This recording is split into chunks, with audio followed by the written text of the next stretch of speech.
হ্যাঁ খেজুরে আসলে জালের উপর কিন্তু প্রত্যেকটা পণ্যই নির্ভর করে কেমন কোয়ালিটি হবে। যেমন আমরা দেখা যাচ্ছে যখন লাল চিনি বানাই, হাতে তৈরি লাল চিনি বানাইতে গেলে দেখা যাচ্ছে যে অতিরিক্ত যখন জাল হয়ে যায়, তখন বেশি জাল হওয়ার কারণে কিন্তু ওই লাল চিনিটা ব্রাউন কালার থাকে, তখন কিন্তু অতিরিক্ত একটা লাল দানা দানা কালো কালো সাইড পরে অতিরিক্ত দানা হয়, যেটা আসলে দেখতেও সুন্দর দেখায় না, রেট কম আসে। আর এই জালটা যত কড়া মিষ্টি হবে তখন ওটার কোয়ালিটি সুন্দর হবে, কালার সুন্দর আসবে, দেখতে সুন্দর দেখা যাবে, খাইতে অনেক মজাদার হবে। মানে জালের উপর কিন্তু অনেক কিছুই নির্ভর করে।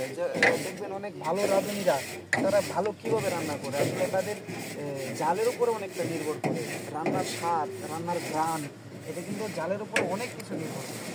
তো যত ভালো জাল হবে তত কোয়ালিটি গুড় হবে।